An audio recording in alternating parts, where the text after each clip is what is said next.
Okay, we're back. Episode 8, which for us has actually been quite a long time since episode 7. A long time. Which has been about 6 or 7 weeks because I was away. So apologies if we don't really remember what we spoke about in the last episode. Although you, Rich, do have some follow-up from the previous episode. I do. If you remind me of it, then I will. Here we go. So you had a couple of points about fixed cost.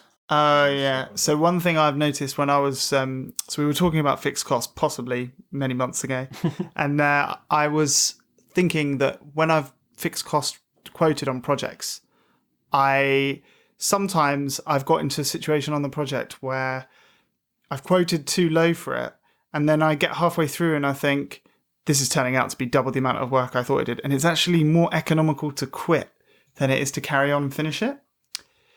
Yeah. And that is a risk for the person fixed costing a project. So you think, I'm getting a really good price, blah, blah, blah, blah. But your developer might just be like, I could just go and get some work on day rate and quit. So what would happen in that situation? Surely the contract must cover if you don't deliver what you just wouldn't get paid. Oh, you just wouldn't get... Oh, I see, okay. But like if you say this is going to take me a month and then you realise it's going to take you 3 and you're like a month in, you've got 2 months of work to do for effectively no pay. Or you could just stop. You could just stop and find something else, and then they would pay you for the next 2 months of work, and you would end up free. Well, it depends how quick easily you think you could find something else. But if you could, then 3 months would have elapsed, and you'd have got paid for 2 months' work. Whereas the other way, 3 months would have elapsed, and you'd have got paid for effectively what you quoted for a month. So you'd sort of be better off. If it's if the estimates go really wrong, which is likely. Which it happens. Yeah. If you're off by like 10, 20%, it's okay. It's if there's some like complexity you didn't realise and it like, you get surprised and then you think, should just quit.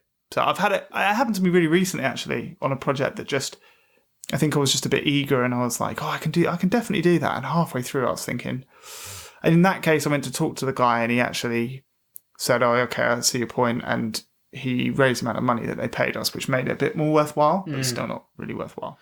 Yeah, it's a good point. I was thinking you couldn't quit. I was thinking you were thinking you'd get paid and just not deliver anything, but obviously you're saying you'd actually just write off the time. Yeah, you just say, because it's really all, I mean, if you look at it logically, it's the amount of time you've got left for what you've got left to do. If you're staring down the barrel of 2 months of work, and in total you're getting paid for like 1 month and it's going to end up taking 3 months, you might be more economical to just not do it, which is obviously bad. But it's a big. I mean, I guess there's a risk of a reputational loss there, but it depends because like 2 months, like on the project I worked on recently, it was something like that. We misestimated it quite badly, and like it was the reputational risk was on my mind. But on the other hand, 1 or 2 months, like say even if it's like you need to do a month for free, it depends how many months you've already done. If it's quite bad, if you're looking at 2 months of work and you've got a month left to go, you quote it for 1 and it's going to take 2 and you're at the end of month 1, there's no risk if you just get a day rate thing. Yeah.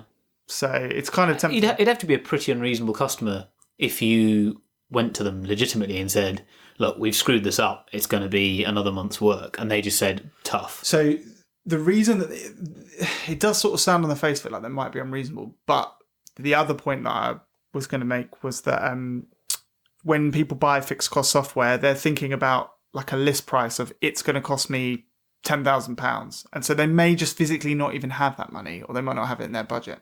Yeah. So maybe they might be really reasonable and they're like, that is a shame, but I literally don't have any more money because you said £10,000 and I have £10,000 and that's that.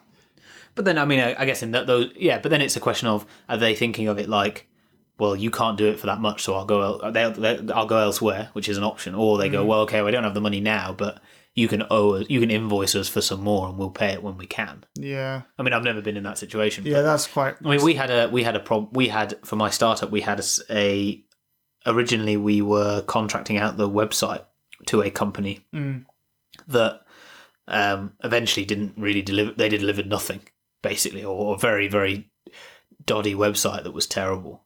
But my boss had got into the problem where he had actually already paid them part of it up front to sort of encourage them to do it very quickly. Yeah. But it turned out that it was a very complex website, and they didn't really have the talent to do it. They were more of an iOS shop, and they were like, oh, and we can tack on the website, no problem. But it ended up being there was no iOS app, and the website was non-existent. But in the end, it was my boss that was just said to them, look, we're just walking away. Yeah. We've paid you X, and we're not paying you any more.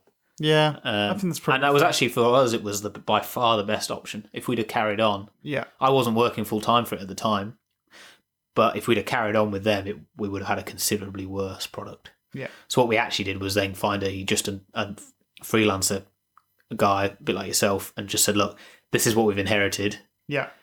Just do what you can to get it done. Yeah. And he just, he hacked around, but he did get it. He got a functional website by the end. And that was what we needed. And then we set about writing it from scratch once we got our web designer. Yeah, yeah. And it was just it's funny the difference there, though. It had gone from let's try and do it properly with this firm to, well, screw that. We just need it to be done. And then this guy came in and just was like, I just hacked away at it, really. Yeah. And got the job done. I feel, in general, I feel sorry for people that have to buy software off of software developers. The more I've been on the other side and you talk to people, you realise, like, it's an absolute minefield. It's a bit of a minefield even if you know how to develop. And it's particularly a minefield if you're a business person that doesn't know. Yeah, because I was involved in some degree when they first started out. I wasn't involved in any of the contractuals. But what I wasn't involved in is the estimation of the feature requirements. Yeah. And that was the problem. Yeah. Is that my boss had said, look, these are the features in sort of one-liners.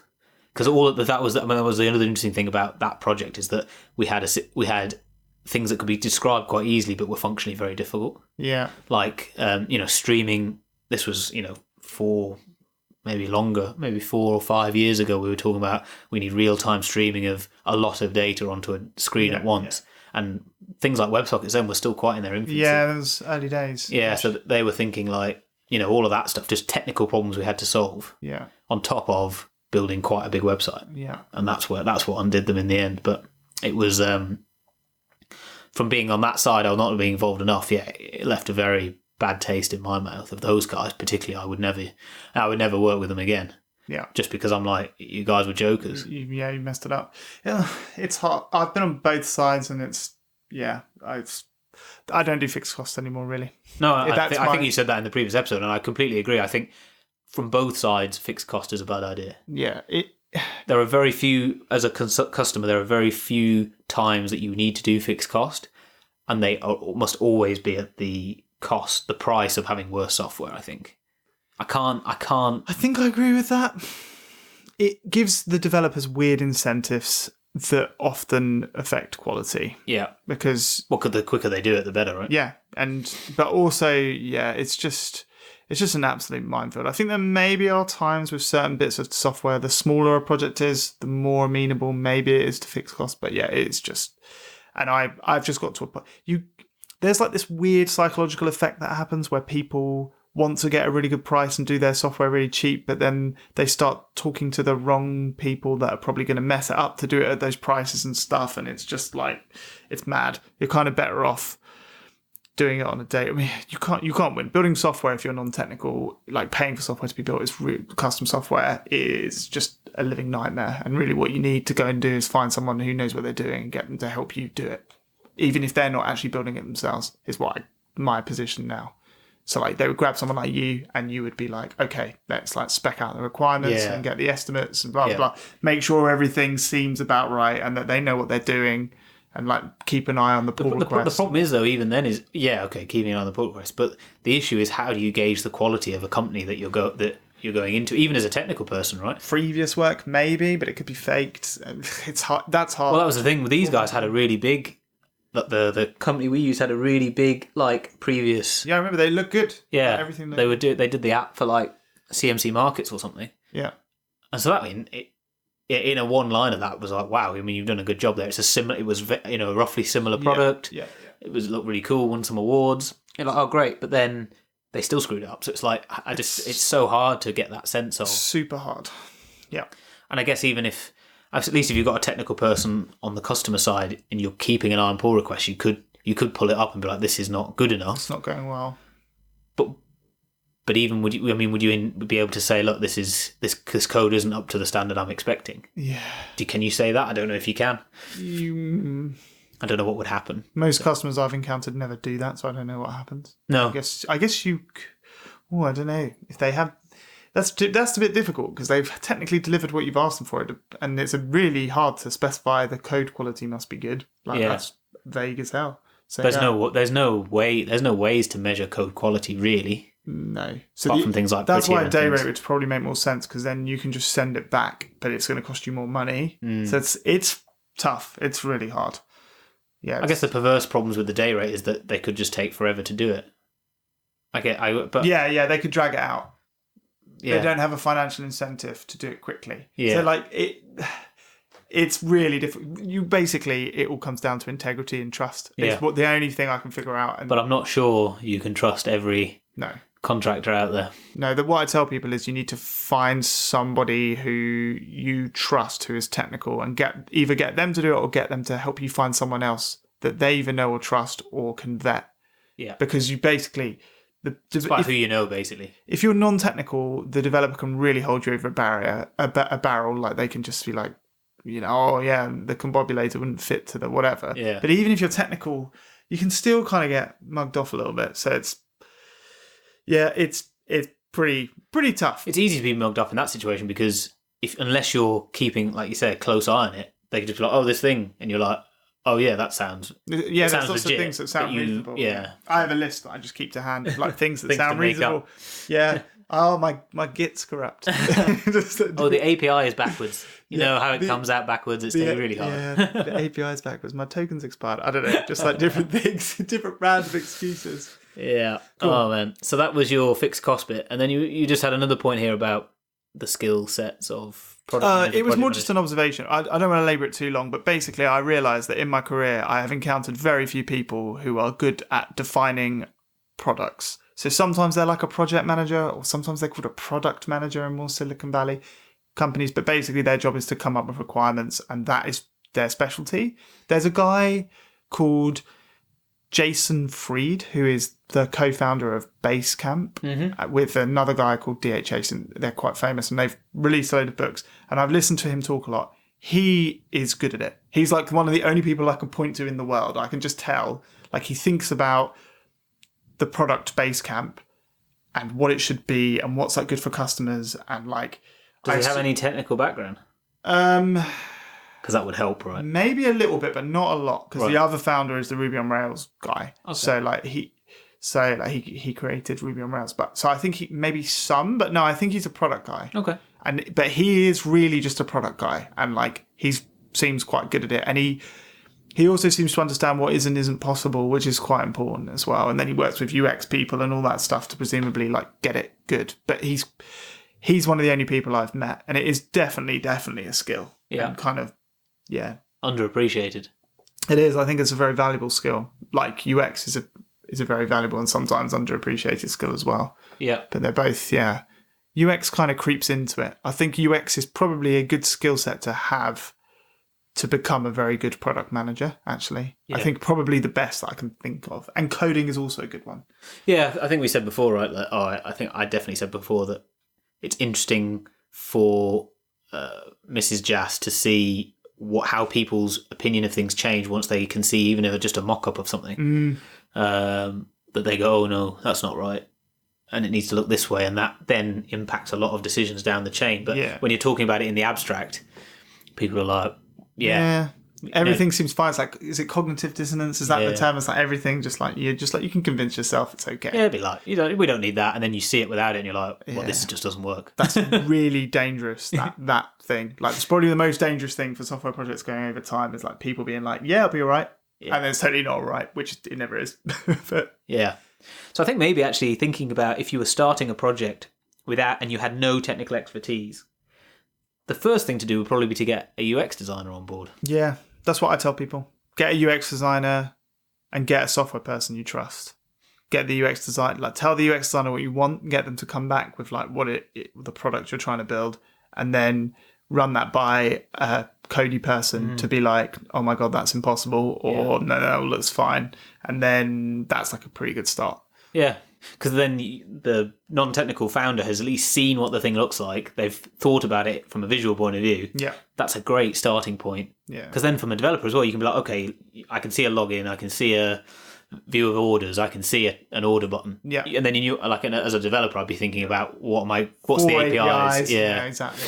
And I can tell you that of the clients and different startup people I've ever met, less than 10% do that. Right. So it's just like, it's not what anyone does. You're lucky, to be honest, if they scribbled some stuff themselves on a piece of paper, let alone hired someone. It's all just in their heads normally, is it? Yeah, they're just like, or they just really over trivialize it. They just say it in words, and they're just like, I just need the orders, and yeah, they need to be able to do this and need to be able to do that. And you're like, that's really not very specific. Like, it's not a product. Yeah. You are describing a product, but it's like kind of vague. And then that's where you're like, well, if it only needs to do those things, then you get halfway through and they're like, oh, of course, people need to be able to sign in. The number of projects I've worked on where no one actually says that people need to be able to sign in, I guess you maybe just assume it, but there'll be other things like that creep up. And it's just... Well, sign-in's an obvious one, but there might be other things where they're like, oh, yeah, that, obviously. And you're like, oh. Really? Yeah, like things like taking payments, people might not... doing refunds, that's a good example. Yeah. People will be like, we need to take payments, but they'll never really talk about the fact that maybe they need a UI where they can issue refunds. Yeah. And like, but if you deliver the software without refunds, they'll be like, what the hell are you doing? They'll never mention it once, but then they'll be like, obviously I need to do refunds. And it's like, is it my job as a developer to figure out all the things you might want to do?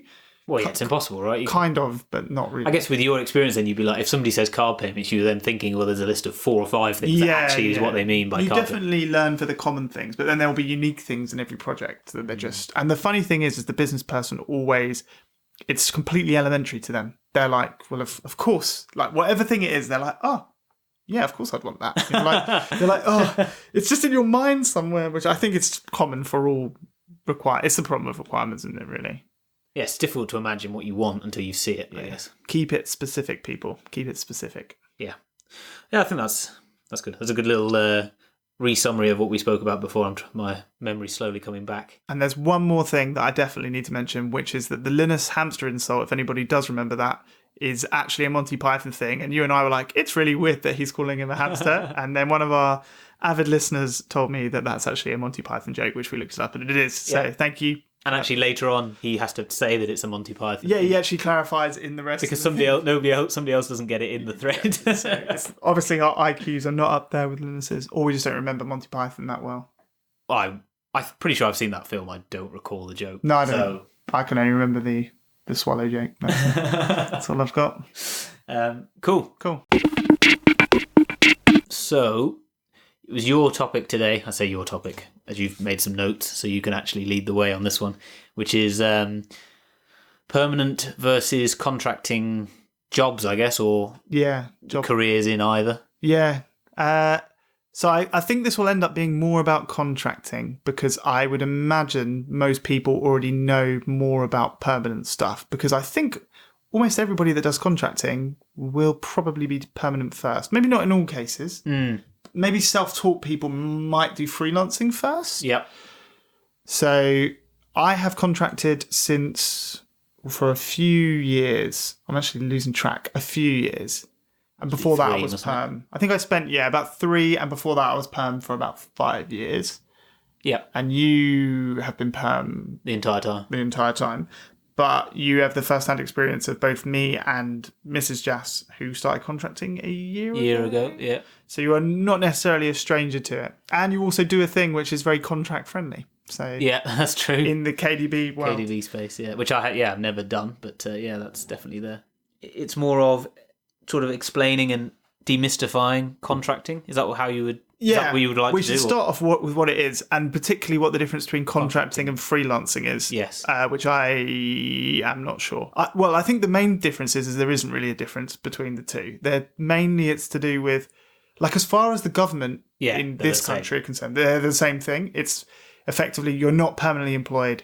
Someone is paying you money.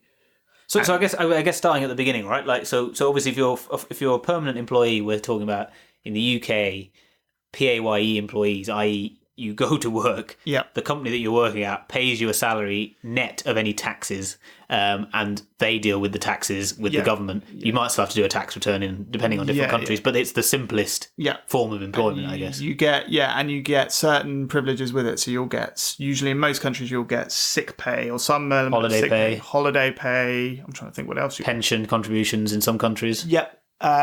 Probably in lots of countries, probably a notice period, or like they can't just like fire you once.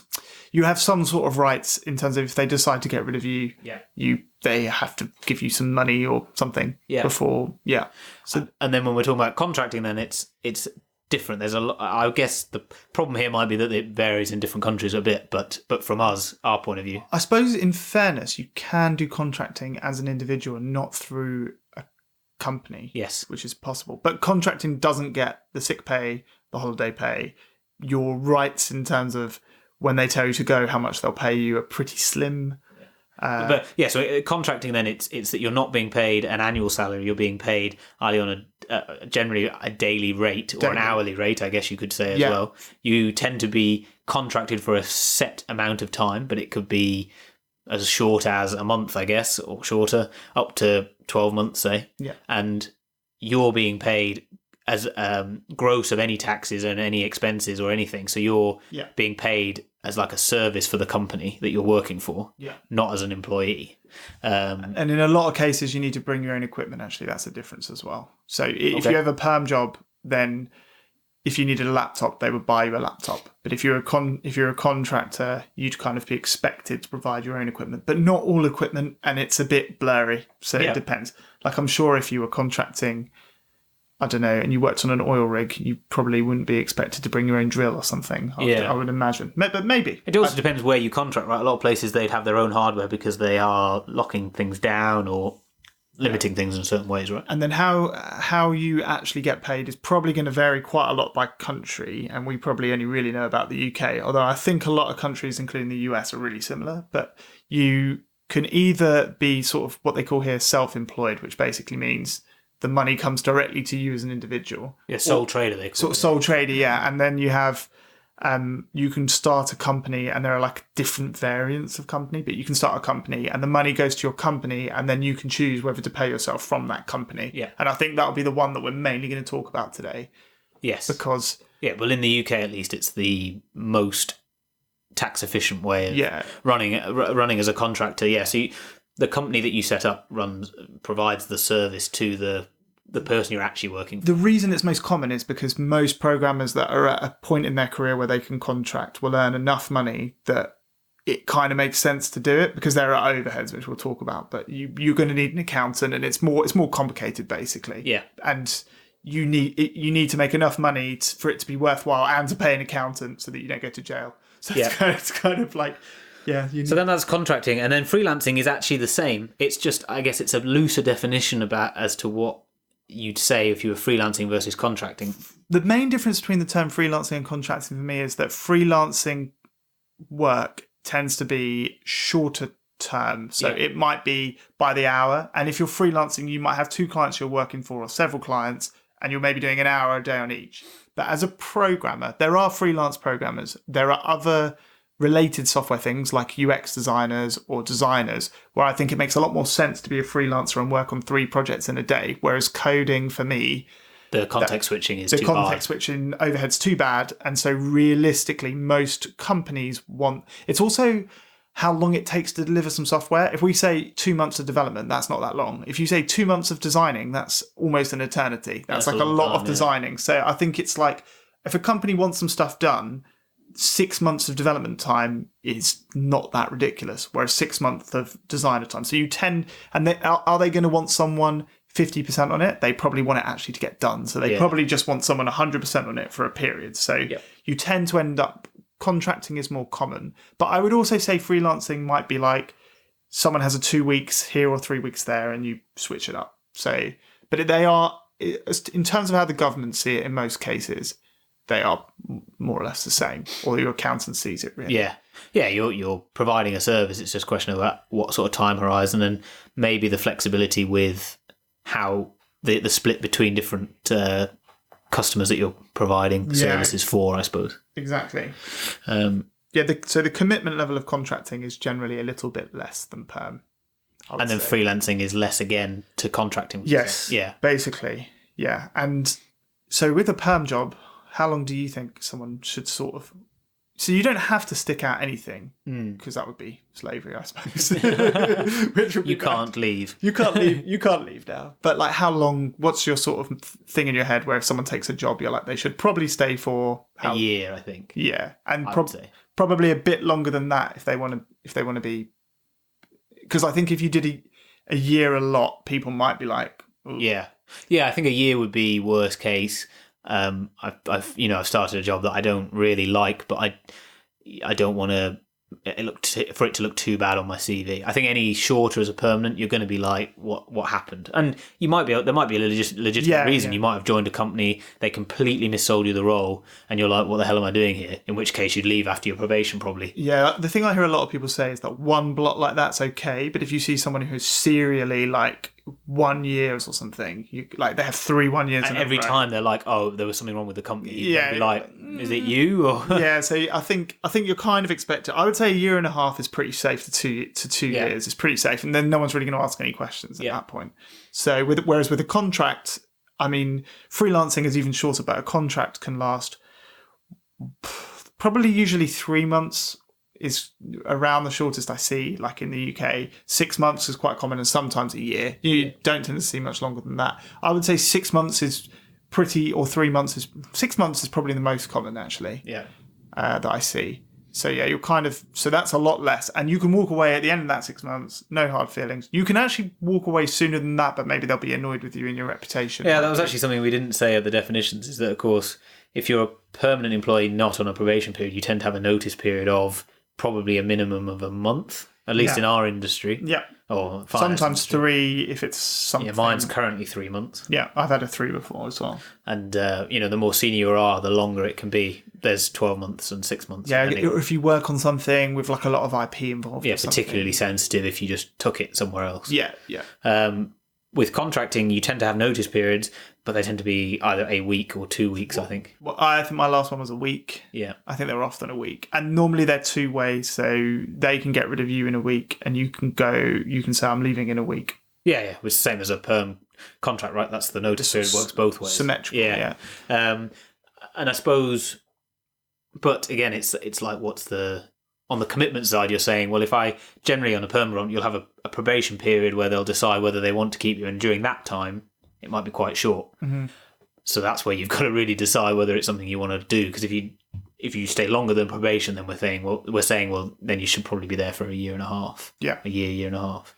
But with contracting, I mean, they can decide that actually they don't want to pay you anymore, or vice versa. You can say this work's just terrible, so I'm going to leave. Yes, and I think because of that commitment level, you tend to get interviewed less harshly for contract roles, because it's like, if this guy's rubbish, we're really only down like a week's worth of money.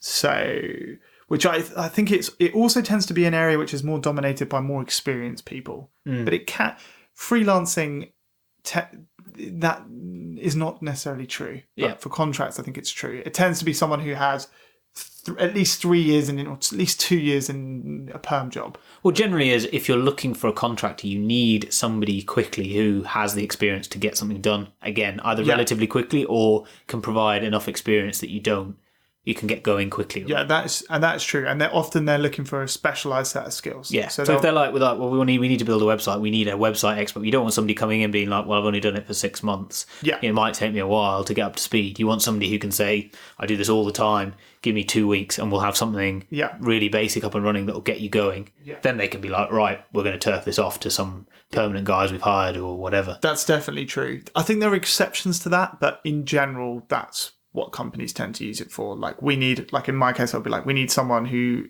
does React and knows what they're doing with React. Yeah. But also sometimes it depends.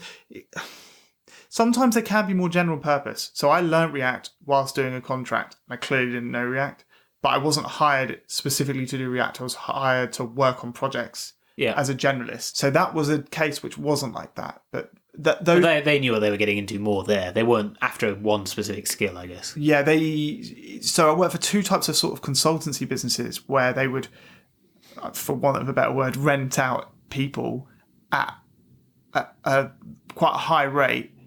So they might give you a team. They'll be like, oh, we're gonna build this software for you. We've got 3 developers and 2 UX people, and they know that, say, the rate of renting out a person is like £1,000 a day. So they know if they can get a contractor in for £500 a day, that's lovely if they can find good people. And maybe they have a bit of trouble convincing or finding perm, or they just have a project come up and they're like, quick, we need some people because there's an opportunity to make money here.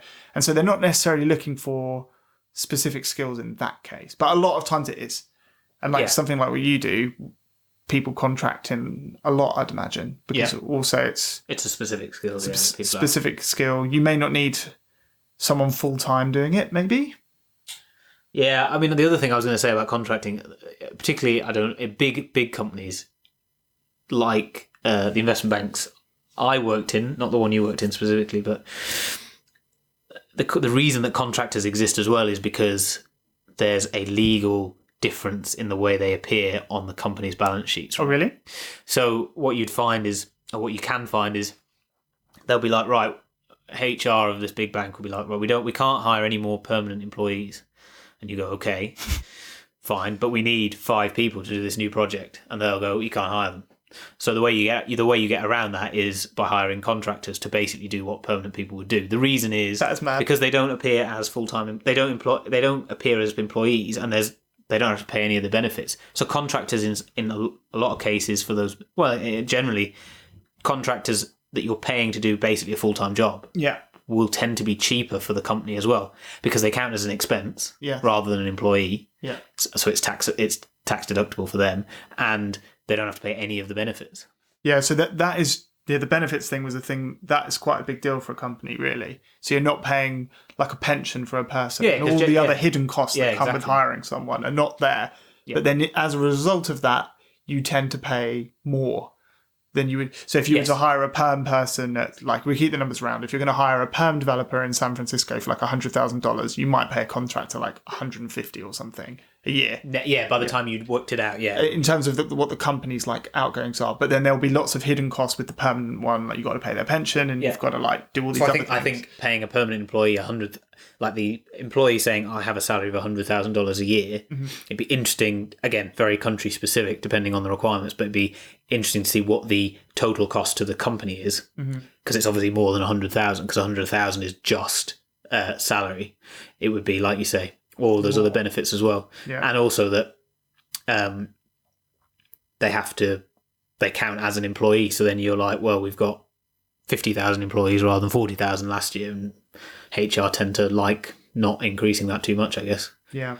Now, that's a sort of a get around of how you can use contractors when you don't really want to, but you don't have any other choice. But again, there are benefits for the company. The other benefit of the company when you have contractors like that, something that you've noted here is you can get rid of them really easily. Yeah. And that, within that very short notice period. Yeah, and that is part of the risk of being a contractor, is if the company falls on hard times and they're like, let's have a whip round and fire 3% of our staff, the ones that are probably, it depends. There's no hard and fast rule, because if a contractor's doing some really important work that just needs doing, they're probably not going to fire them. But if all other things equal, the cost of firing an employee will be higher than the cost of firing a contractor. Yeah, because of redundancy pay. Yeah, there'll be no redundancy. You're just like, poof, gone. And so I think perhaps healthy companies probably keep a percentage of contractors so that if they decide to downsize a bit, they can do it without pain and firing people that they really like that have been there for 5 years or something. Yeah. They can just, perhaps there's a margin that should maybe be there in every big company. Yeah. But I think I definitely agree with what you were saying about, them hiring them almost for strange internal reasons. Yeah. A lot of the contracts that I've done, one way or another, are actually contracts that were probably quite lucrative and well paid, were because the company I was working for, especially in bigger company, was dysfunctional in some way. And it's really that dysfunction that kept me employed. Yeah. Because they couldn't They couldn't get a full-time person to do it, basically. Yeah, they didn't have like a good enough recruiting pipeline, or people really didn't want to stay there because that job wasn't brilliant. And you see that in a lot of the bigger banks in London. There's like different, maybe this is a bit controversial, but there are different sort of tiers of banks in how many contractors they hire. And there are some banks that have entire teams of people that are just contractors. Yeah. And I think it's because they can't get the talent any other way. So they're like, let's just whop up what we pay people. To get them in the door. To get them in the door and as contractors. And there's also an element in the UK at least, and I think in the US as well, of like, as a contractor, you can make, it's more tax efficient effectively. So the amount of money that those contractors then also get to take home can be more. Yeah. But it depends, and the laws change and they vary. And most countries have laws that try to prevent that. And then it's an arms race between the accountants of that country and the government as to... And the law in the UK is called IR35, which is a very scary sounding thing, which puts a bunch of requirements on you. But I think there are similar things in the US. I would imagine, most places would. Because they don't want people that would otherwise be permanent people paying a bunch of tax to then pay less tax because they're now a company and not a person.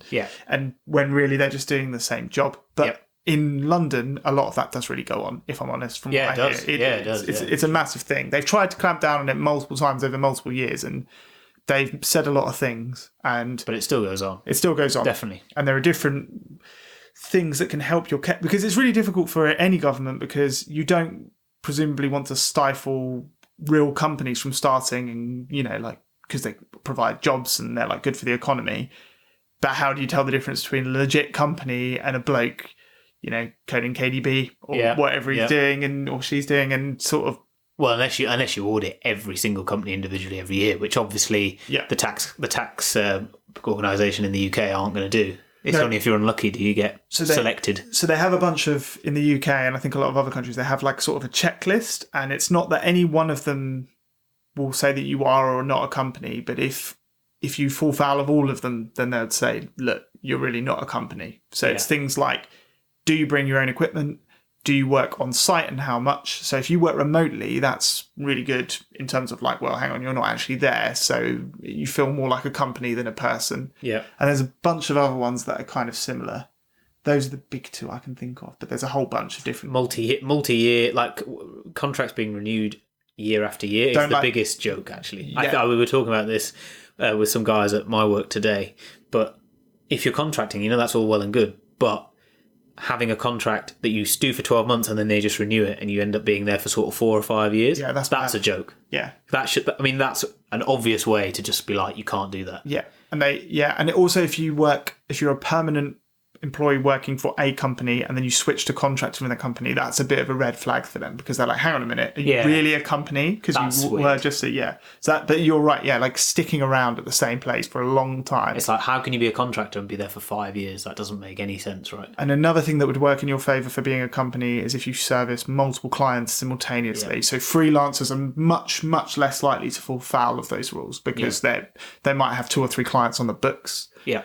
If all of your incomes come from one company for 12 months, that's definitely going to look suspicious, right? Yeah. So all of these sorts of things they factor in, and then they make some sort of magical judgment call. But a lot of people, I would say, fall foul of a lot of those things. And historically, at least 3 or 4 years ago, you could definitely get away with it. I think you could still probably get away with it now. Yeah. Oh yeah. I think that's the problem with the rules that are there, but people managing to get away with it, rightly or wrongly. I mean, that's up to the tax people to clamp down on that, I suppose. But for the person doing it, there are benefits. In terms of the pay, I was thinking, in general, if you have someone doing some code, so for coding specifically, if you're doing some coding and there's a permanent person doing some coding and there's a contractor doing some coding, on average, I would say the contractor is probably going to earn more, like across the market.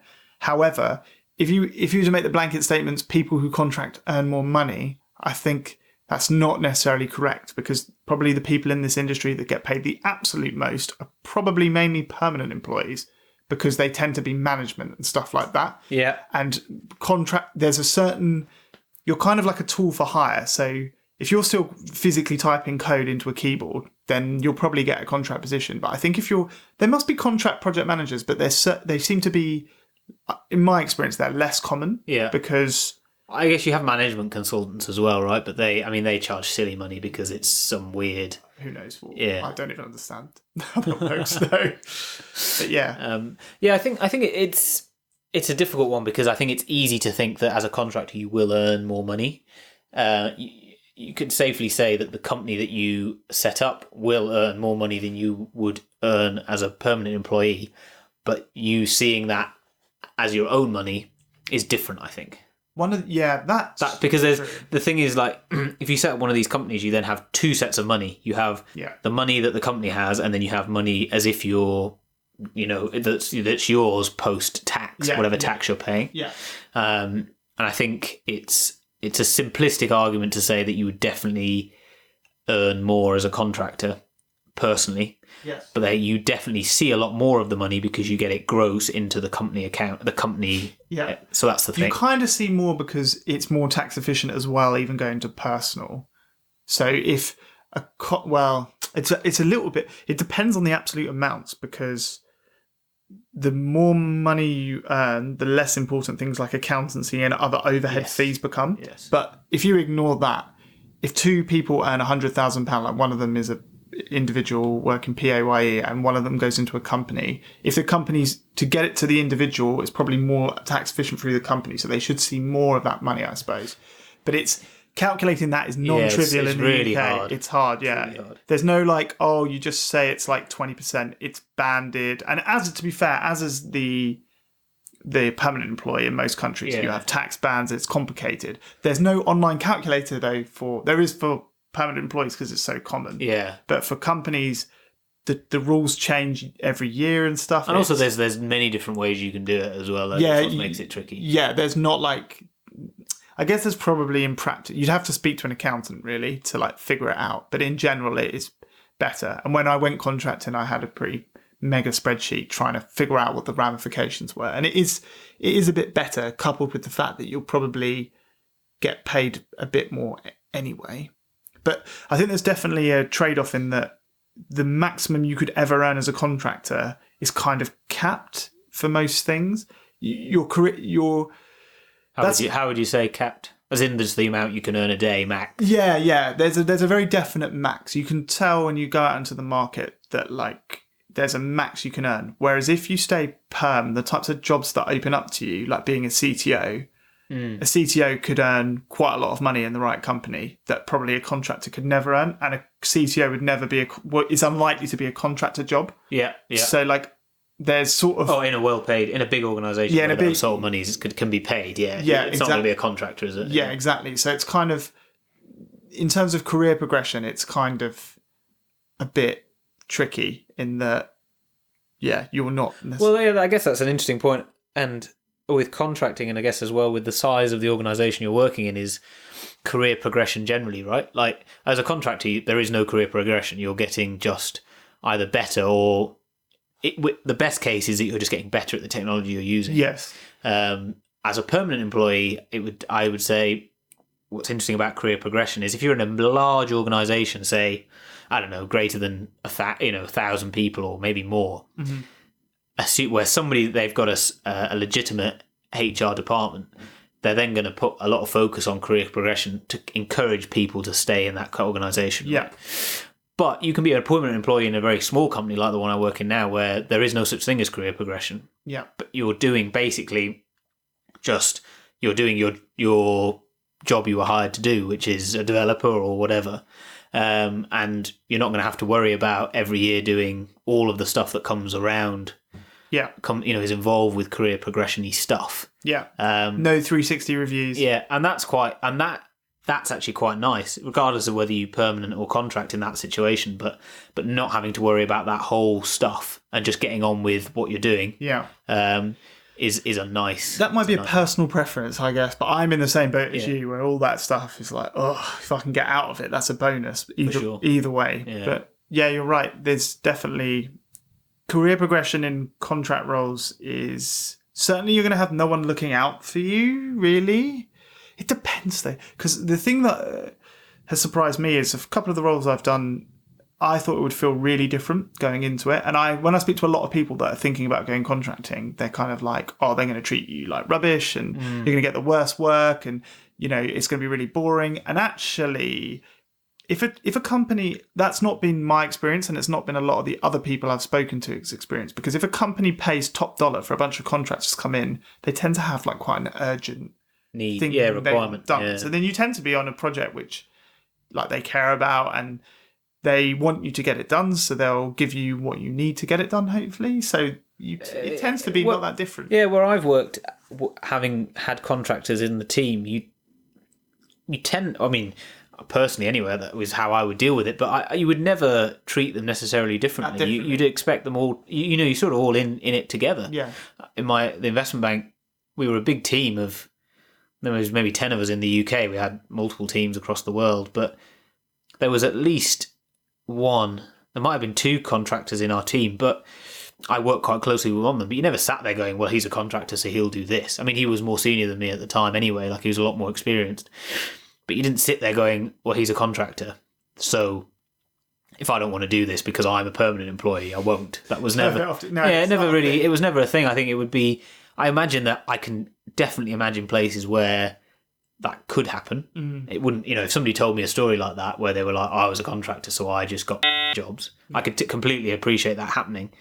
But in my experience of the 2 places where I've had contractors in my team, either alongside or sort of me managing them, you don't really think of that day to day, because everyone's the team. You just want to, you've still got a job to do, and the job is to get whatever it is delivered. So it would seem a little unfair or mean to think of people differently like that. No, yeah, I think it's something that people think happens, and maybe it does some places. Yeah. I've not heard of any, but I could similarly, if somebody said, oh, it happened to me with this, I'd be like, well, yeah, I guess it could happen, but I've not seen it.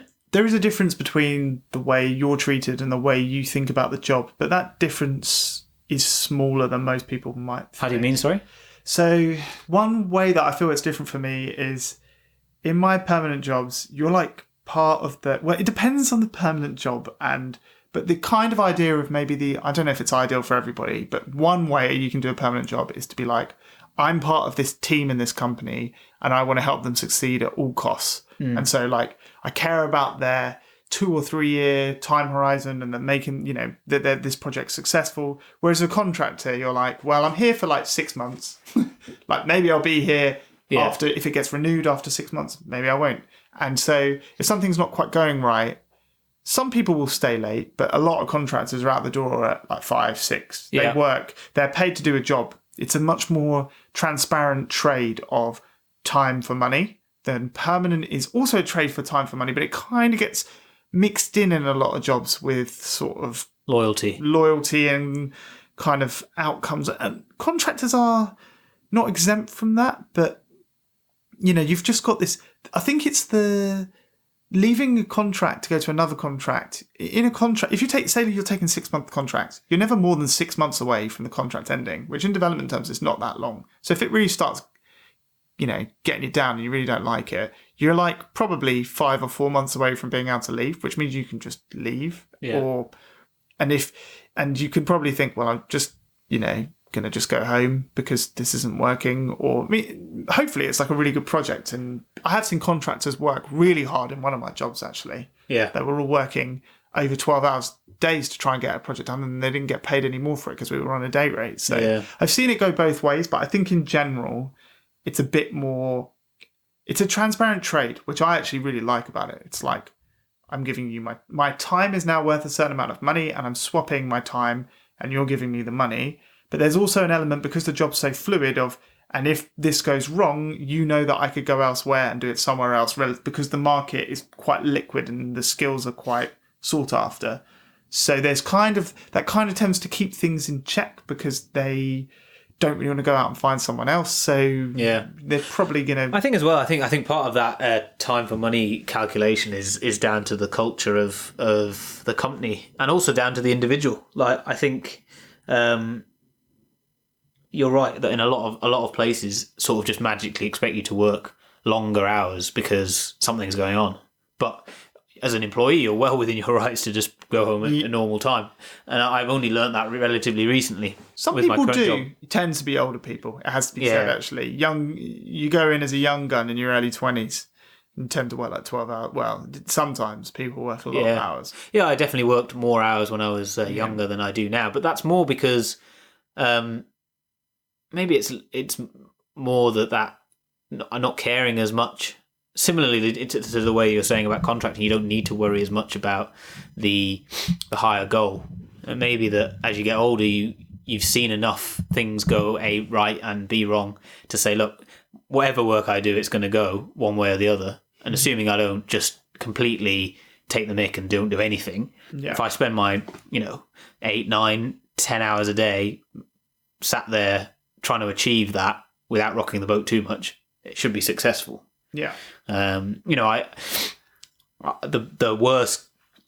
busiest that I was at my current place was I was doing 9 to 6:30, but that was still less than other people were doing there, because obviously everybody wanted it to succeed, and I wanted it to succeed. Just because I'm not there till 8 o'clock at night doesn't mean I don't want it to succeed. 9 to 6:30 is like a pretty good shift, right? That's that's a full day's work. Yeah. And generally, in finance, we don't take lunch breaks, so there's a lot going on in that time.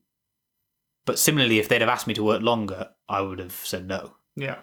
Because if they thought that I wasn't doing enough work, I would say that's unreasonable. I think there's a feeling of, if you're, my feeling on this is that if you go somewhere to work permanent, and then as we discussed, there's this sort of social etiquette that you need to stay there for at least a year, 18 months, and then you're not at that year, say 18-month point.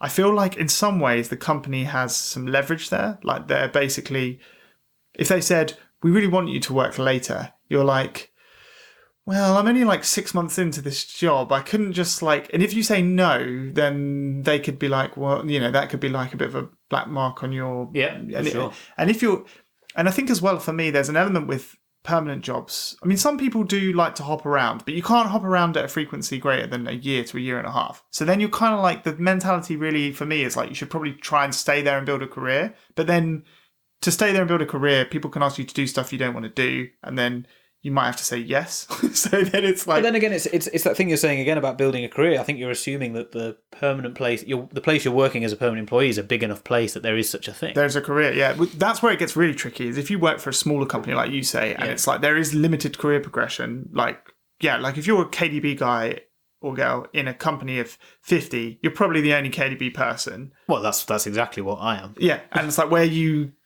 going to become the head of the KDB? You probably already are. And then Well, exactly. That's what I mean. So then it's a lot simpler calculation, I guess, that you're treating it. Perhaps then maybe what I am doing is treating it more as if I was a contractor without really thinking about it. Yeah, it's slightly more. The word I'd use is like slightly more mercenary. I think contracting is quite mercenary, and sometimes it doesn't sound that nice when you talk about it, and you're like, yeah, it's like swapping time for money. And I think it all comes down to personal preference though on contracting. Because if somebody, if you're a person, for example, that joins a company and you're like, the mission of this company, like for me, I feel like if I joined a company like that I was really into, and there aren't that many in the UK regrettably, but like if Elon Musk tomorrow says, we want you to write some really important code for like Tesla or something, like redesign the UI of the new Tesla. Yeah, and it's like, look, we got to build it in like a year, and we've got these new designs. Like, Rich, you're the guy. I think I'd get on board with that. And I think I'd be like, I'm doing a thing, and I feel like that thing's important, and I'm like, there's like a multi-year plan, and like, I want to be part of this company. And there's like a few companies like that for me. I think you're not going to get that contracting. You're not going to get that sense of like, this is a 2, 3, 5 year thing, and it's a journey, and I'm coming on it with this company. 6 months, they have a slight financial blip and you're gone. It's like, you can't. So if you're the kind of person that's like, you want to be a career builder in a place, same as like joining a startup early doors and riding it, 4 or 5 years, that if you are looking for that sort of experience, it's not there. But where it becomes more muddy is if you're working for an established company and it's kind of a bit more 9 to 5 anyway, then the difference is not so great. And it depends how much you're driven by that goal of the company to, what the company as a whole is trying to do, how driven you are by feeling like you're an important part of that, right? Yeah. And I think if that drive for the company to succeed is what drives you to do your individual job every day, then a permanent job is what you're going to want, right? Because you're not going to get that as a contractor. But if you get enjoyment out of just doing your own work and you're not that bothered by if someone's like, just build this UI for me, and the enjoyment you take from it is, I did a good job building that UI that they wanted. Yeah. Then, and for me personally, that's what started happening as I became increasingly disenfranchised in various jobs. I think if I could join a company that was like really well run and I really cared about what they were doing, but there's an element for me where there aren't that many companies in London where I care what they're doing. There are a lot of and a lot of jobs I've had are very similar. Like I think you could drop me into a day in one versus another, and aside from the faces, I wouldn't necessarily. They all kind of feel similar, and career progression was sort of. I think as well, if I really had a deep desire to manage lots of people. Like if your goal is to become a CTO that looks, maybe you're still technical, but you're running a team of 40, contracting is not a good route for achieving that. Like it may be possible. And you can switch between the two tracks. It's not a permanent decision either. To be fair. No, you can. I mean, anytime you wanted to switch either way, I would say there should be a good opportunity to do that. Yeah. I think, you're right. I think if you're thinking that by the time you're 40, you don't want to be developing anymore and you want to be managing. Yeah. Yeah, you need to be in a permanent job in a large enough organization that they can say, look, you do this for 5 years and we'll give you whatever level it is, and that means that you get a team and that's how you start building up. Yeah. I mean, you've got to do that. But if you want to just program or develop and you don't see yourself getting bored of that, then contracting is a great way to do that. And it might also be a good way to get better or learn a new skill tangentially to that based on the requirements of that project. Yeah, that happens a lot. I think to say that, like, for example, like I do a lot of React and stuff, but to say that like I couldn't find a contract which had a bit of React but a bit of like something else, I think that is quite doable. So you're not completely pigeonholed in. Yeah, I think one thing that's worth mentioning actually is with the pay. The more specific the thing you're doing, in general, probably the more money you're going to make. It comes down to supply of people that can do that thing, but KDB is a really good example where like people that do KDB get paid a lot of money contracting because there are a limited number of people that can do KDB. Whereas something like React, there is a limited number of people, but it's a lot more people. Yeah. And so you won't get paid as much money. And there's the famous example of SharePoint. Yeah, that is the worst one. So SharePoint, for those of you who are a little younger, is like a sort of, I don't even know what it is. It's like an intranet piece of software that Microsoft have where you can share documents. It's like Google Drive, but rubbish. It's probably the way I would. Yeah, it's like Google Drive, and it also does like websites. Yeah. And so if you use OneDrive on Office 365 for your company, that actually is technically SharePoint behind the scenes. Oh, goodness. That's a scary thought. So like there are these other like software things you can do with SharePoint, and people that can do that, it's sought after by companies. I assume it's boring. It's old school. It's probably quite boring, I'd imagine. And they can get paid in the UK. Like I've heard like £1,000 a day, more, which maybe I've more. Heard crazy amounts. Crazy amounts, like over. Because basically, nobody wants to do it. There's like 10 people in the country that can do it, and they just bounce around. Yeah. It's the terrible tech companies that are like, yeah, SharePoint's still part of our strategy. There's a guy I know, friend of Mrs. Jass's that she went to university with, who works in a consulting company, and he was on a project where they were trying to get off SharePoint. It took them more than 2 years, I think. Yeah. He was just tearing his hair out by the end of it. I've seen contractors that know how to configure a certain piece of financial software for they again earn a lot of money. There's like, so it's kind of like neat. The risk is with that is that all your eggs are very much in one basket. Because SharePoint is going to stop being in existence. And then you're going to be like, oh. If that's the only thing you can do at that point, I think the key is to like keep a general skill set and maybe specialise a bit, but with one foot in the general. And then if that thing dries It's so hard to do that, though, when you know that there's this one thing you can do at the moment that is going to bring home the bacon. And to put it in context, like I would say you might earn twice as much. I don't think that's actually an exaggeration. I think like the SharePoint example or the KDB example, as a general developer versus being like a SharePoint developer or whatever. Twice. It could be twice. Yeah. I think twice is sort of a fair... I think for SharePoint it definitely is that sort of number because there's just such a supply issue. The other one I heard recently is the there's some guy who's really one of the first guys to really get into machine learning. I can't remember where he'd worked or what he'd done, but he might have worked for DeepMind. Right. He might have been one of the early developers on DeepMind, and he's now contracting. And someone told me, I don't know if this is true, but that person is now earning £3,500 a day. What? Which is wow. That's amazing. amazing. Can you imagine coming home from work and just being like, what did you do today? I literally imagine the things you could buy with £3,500. I mean, I guess you got to get taxed on that, but like, my goodness, that's a lot nearly of money. what is that a week times 5? That's over £15,000 a week. That's like what they used to talk about, like footballer levels, right? We're talking about multi-thousands a week. Yeah. It's like a footballer salary. Yeah. So you'd be like, because they were talking about like Harry Kane's got like 200,000 a week. Yeah, you're like, well, that's a lot. But then this guy's like, well, I'm only. He's like a tenth of a Harry Kane. That's worth knowing. But yeah, it's like, so that is another thing. But it's difficult to get into that if you haven't done it as a permanent. Because there's when they're very specific like that. No, people want high degree of knowledge very quickly. Yes. So I was lucky enough that I learned KDB in my first permanent job to give me the opportunity to go and contract if I want. KDB, no one would give you the opportunity to learn KDB on a contract. No. I think that's fair to say. Absolutely not. I think if it's like Again, if it was like, oh, we're doing it on the side, you come in as, say, a Java developer, but you might get to interface with it. On a contract, you could definitely be like, oh, well, I'll just... The problem is with KDB is it's so separate from everything else. Whereas, like, if I was on a React project and someone was like, "Oh, we're going to do another JavaScript project, but it's Vue," I think that's probably fair. Yeah. Maybe you then Vue and. You'd have to learn. You'd have to specifically spend some time on KDB, but yeah.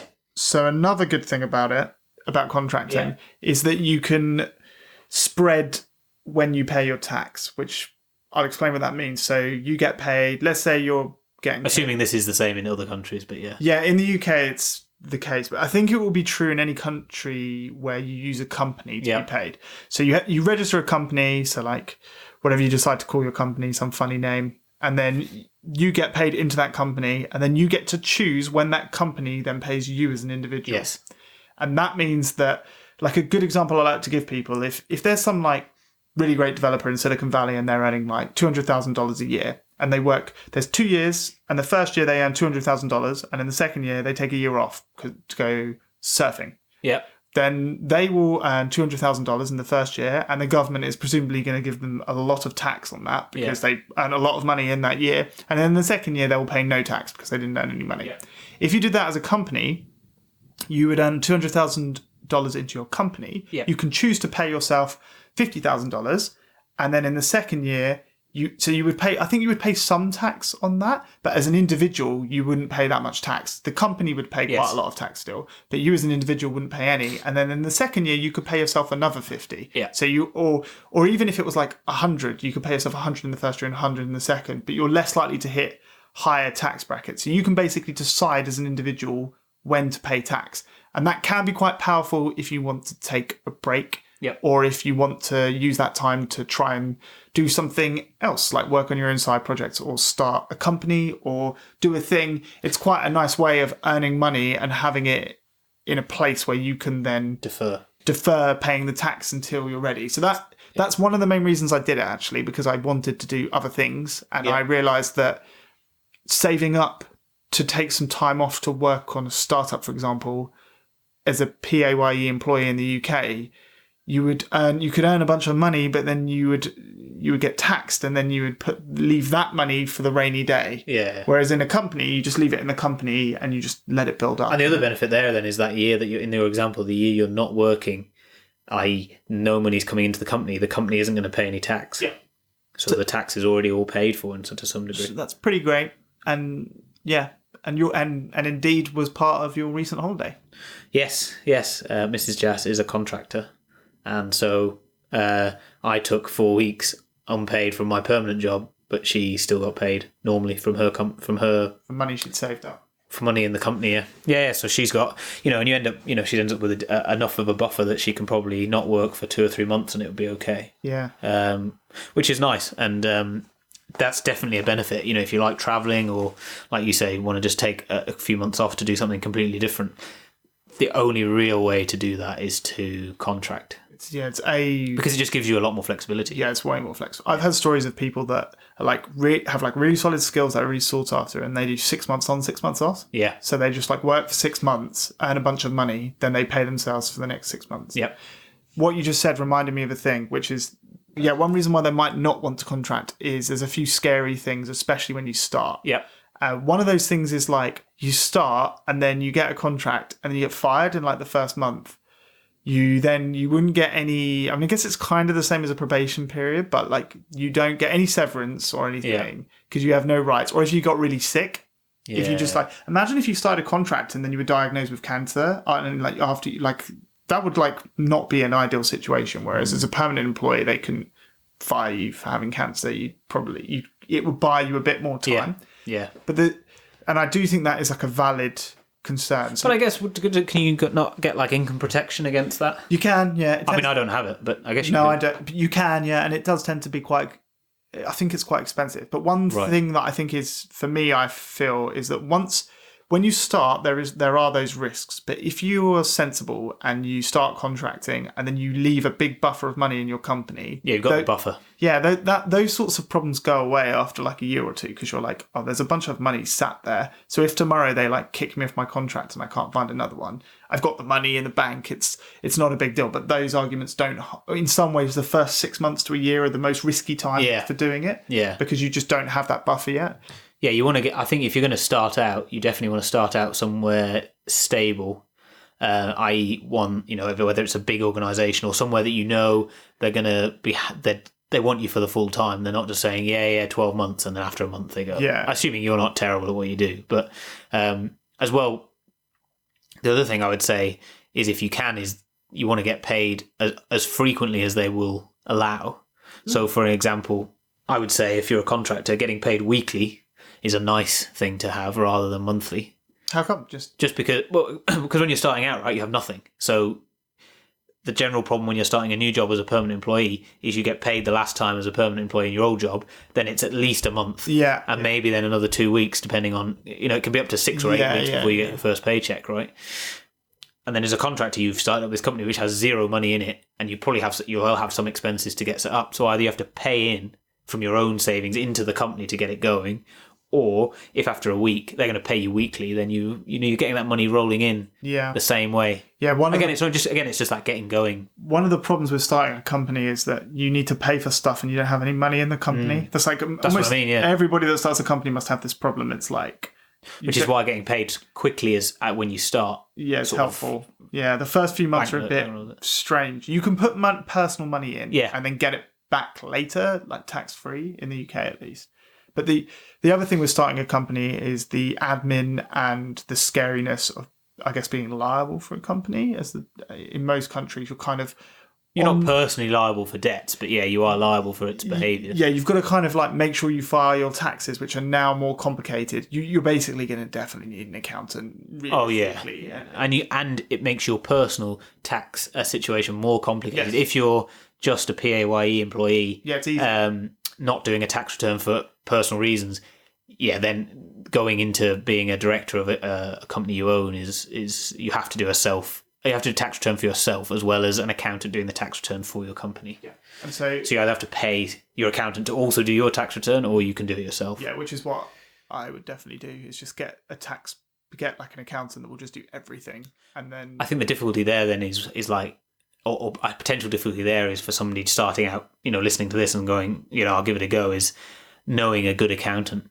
Yeah. And we're lucky because we know one. Email us. I guess. Affiliate links. Is he giving us a kickback? I hope he will. Yeah, I bloody well hope so, yeah. But again, that's part of it, right? It's the same thing. It's who do I go to? Yeah, an accountant who's going to be reasonable, because particularly in the UK, when it comes to things like expenses, there are things that you can expense and things that you can't, but it isn't a hard and fast set of rules. You can, depending on your accountant, they might be like, you get away with it, and then 5 years later, HMRC, the tax office here, will go, actually, that's not right, and you have to pay it back. One of the things I like the least about running a company is that 7 year. There's like a rule in this country where it's like they can come and get you for things you did wrong for like 7 years, and sometimes it's like indefinite. And I'm like, have I done something wrong 4 years ago and I'm going to get a letter being like, you didn't declare? But that's why having a good accountant's important. Yeah.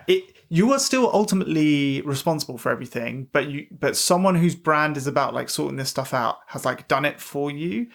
Presumably they did a good job, and they know they do it all the time. So I think the accountants are liable. Yeah, they kind of are, because they're like chartered, right? So being a chartered accountant means you can lose that if you do something fraudulent, right? Do something bad. Yeah. But I think to some degree, because you could mislead them. Yes. And they could say, "Oh, I had incomplete information." Yeah, so it's kind of like, and you still have to sign your company accounts, which are, to be honest, quite complicated. And you get all these things. There's all these line items. There's like a 4 or 5 page document with like all these kind of like financial numbers in it, and you're like.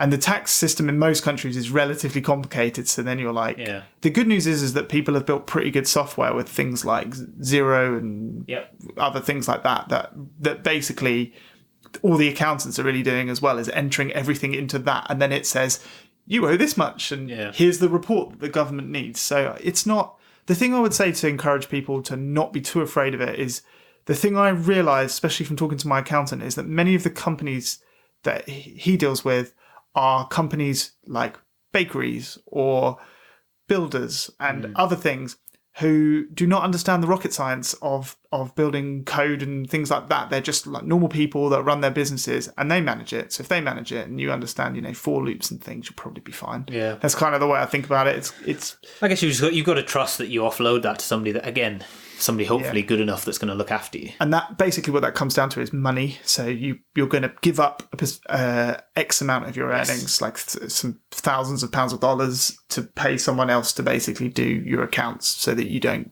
end up in white collar jail, I suppose.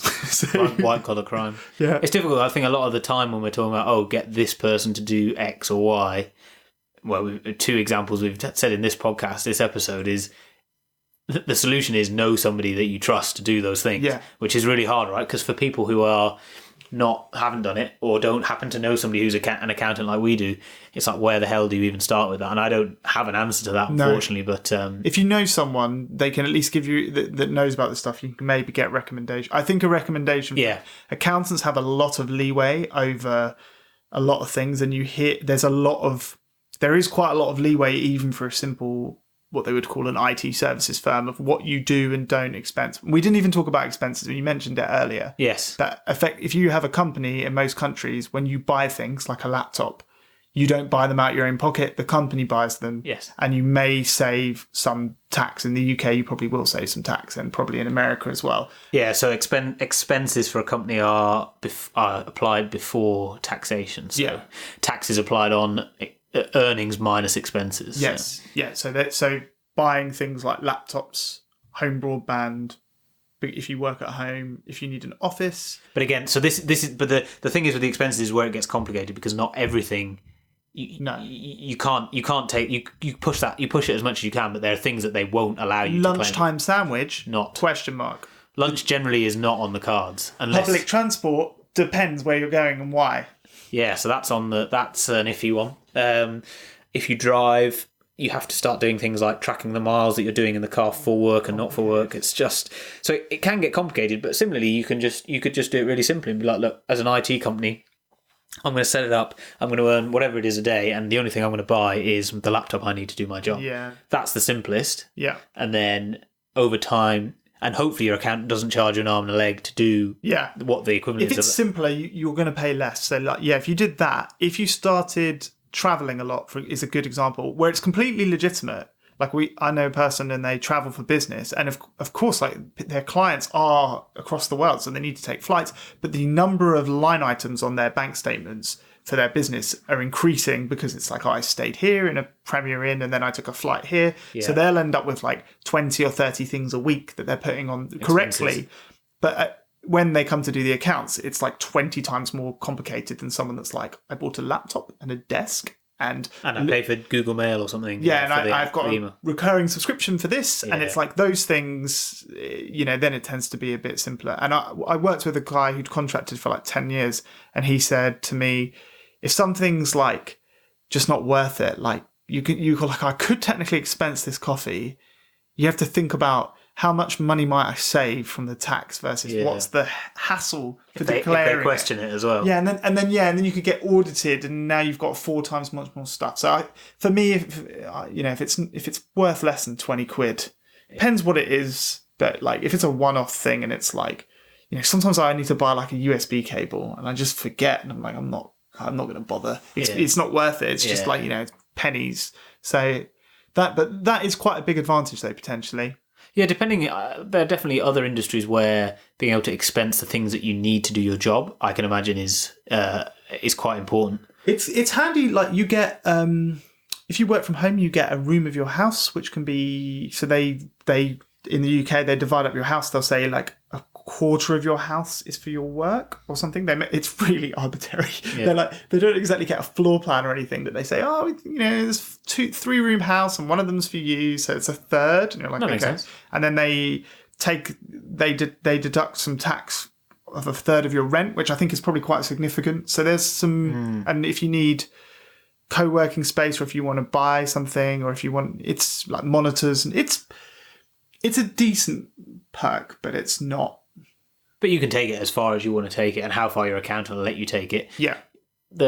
I think there are definitely, that's the grey area that people get funny about. Yeah. Rightly so, because some people, you hear of stories of people completely taking the mick with what they're claiming as expenses, and just playing the game of hopefully I don't get audited. Yeah, I think it's not worth it to do that. It's my feeling. And my accountant, who's also my friend for a long time, is kind of on the side of, if you do everything legit, you're going to maybe lose like some money every year. Then if you pushed it to the limit, but then if the government come knocking, you're going to have to pay it back. You'll even have to not prepare the headache, knowing everything was, not all your receipts from the last sort of 5 years or whatever. Yeah, it is a bit mad, all the things you have to track. And there's basically admin. There is quite a bit. None of it is, and in most Western countries, there's like an index of how hard it is to start a company. And I was actually really surprised in the UK, very easy to start a company. You can get it done inside a week.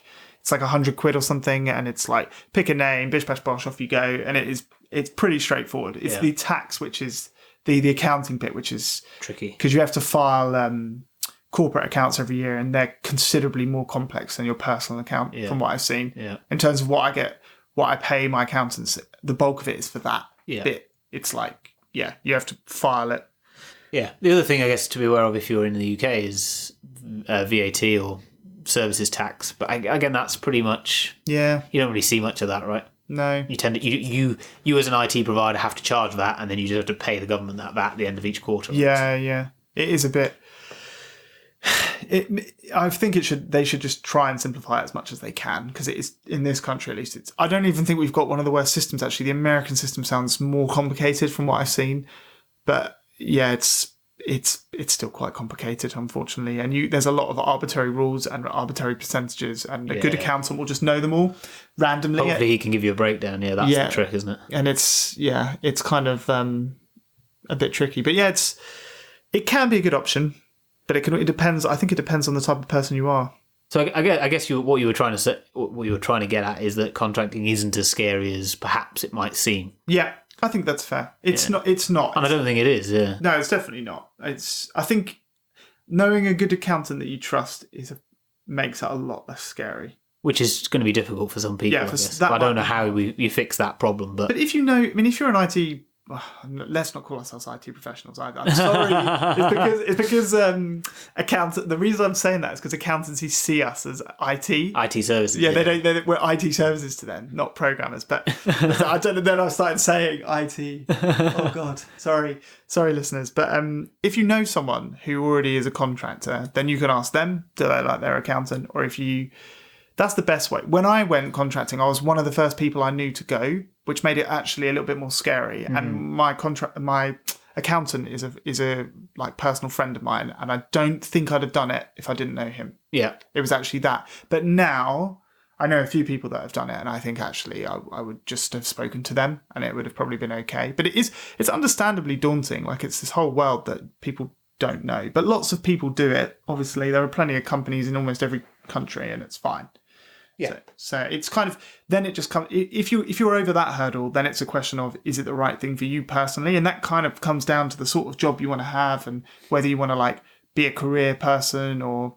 Yeah, I think if you feel like you get bored in a job and want to keep changing things up, I think that's a good reason to do it. That's a reason I really like it. You're only 6 months away from a new job. Yeah. And like how bad can the first 3 months of any job is fine. You're in the what's it like the honeymoon period. Honeymoon period, yeah. So you can be in the honeymoon period nearly all the time if you take 3-month contracts. But then on the other hand, you've got to keep. I guess for some people might find it stressful that you've got to keep. Then you're settling in, and then it's over, and then you've got to go again. And I think that's where contracting wouldn't be good for people. A lot of this conversation is also predicated on the fact that this industry is like there's sought after skills and there's a really strong market of people wanting them. If that were to not be the case, I think it would actually be a bit scary. If I couldn't get a perm job and because the market was really tight, like let's say if someone couldn't get a job, I mean, it's hard to imagine in our profession, but like in something else, I don't know what it would be. You were struggling to get a job and someone said, we won't hire you because it's a bit sketchy. We'll just take you on as a contractor. That would be actually in some ways quite insecure because there's not that guarantee or not. You're less likely to get a fresh job afterwards. Yeah. I know every time you're looking is going to be really stressful then because you're like, crap, there's nothing out there. Or in some ways, contracting in the current market where software developers are sought after so much is almost like more free market employment than any other type of experience because there's not very much regulation for the companies. It's just kind of like a lot of it is just, well, I could go and work elsewhere. There's this undertone of like, there are plenty of jobs. If you don't pay me enough, thanks, there's no obligation. It's in some ways it's quite pure, but if the labour market tightens up and it becomes or if there are suddenly a lot more software engineers, and you're struggling to get jobs, then all of a sudden it would actually be you might feel better at getting a permanent job and being like, well, I can probably hang out here for 5 years, and I think it's interesting. I feel like in a generation how different that is. That feeling of getting a job for job for life versus a job is just as long as you want to have it for. It's really interesting, I think, how that's changed so quickly in a generation here in the UK anyway. Yeah. That feeling of, well, it would be unthinkable for us, I think, to think about working in the same place for even 10 years. Yeah. 5 years maybe. I haven't worked anywhere for 5 years. Ms. Rich's wait, no, I've got confused. Miss Rich. Ms. Rich. Ms. Rich's boss has worked at their company. She was 1 when he started. Yeah. Which is amazing. Crazy, it's like, 27 years. Yeah, there are just people that are literally like lifers, right? Lifers is the term we use. Yeah. This is. I think so the problem is with people that end up like that is that they end up becoming so tied to that organisation. That means even if in 20 years' time they want to change, that change is going to be so hard because you'll just be so in the mindset of that company. Yeah. Being more of what you do day to day than actually the underlying job. You know what I mean? It's like, you're just half the time you're just dealing with the bureaucracy in that organisation. You get really good at it. So people go, oh, he's really good at his job. Well, he's not. He's really good at getting around the bureaucracy in that organisation. The thing that he's actually paid to do just ends up being more of his time, but he's not doing it 100% of the time. Yeah. And that's but again, thinking about contracting, that's where I feel like our generation and the now younger generation coming up is, it doesn't matter if it's not going to be for life. It's going to be for a year or 2 max, or maybe only 6 months. Yeah. As long as the churn is there and you can get something else. Yeah. The only other consideration, actually, when I'm thinking about it, is for maternity and paternity leave. Yeah. So you basically get no rights on that front. And it's probably quite relevant because a lot of people it depends, but it tends to be at least 3 years, but often sort of 5 to 7 years, by which point, if you came out of university, you're heading towards 30.